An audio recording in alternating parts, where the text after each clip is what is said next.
Have you ever wondered how satellites work? Let's break it down in simple terms.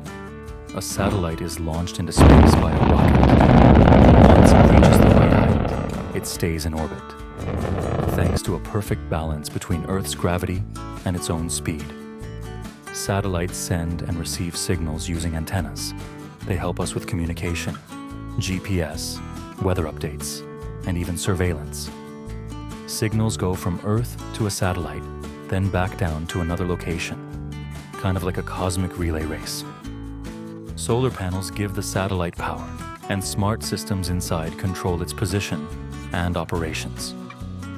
Depending on what they're built for, satellites orbit at different heights, like low Earth orbit or geostationary orbit.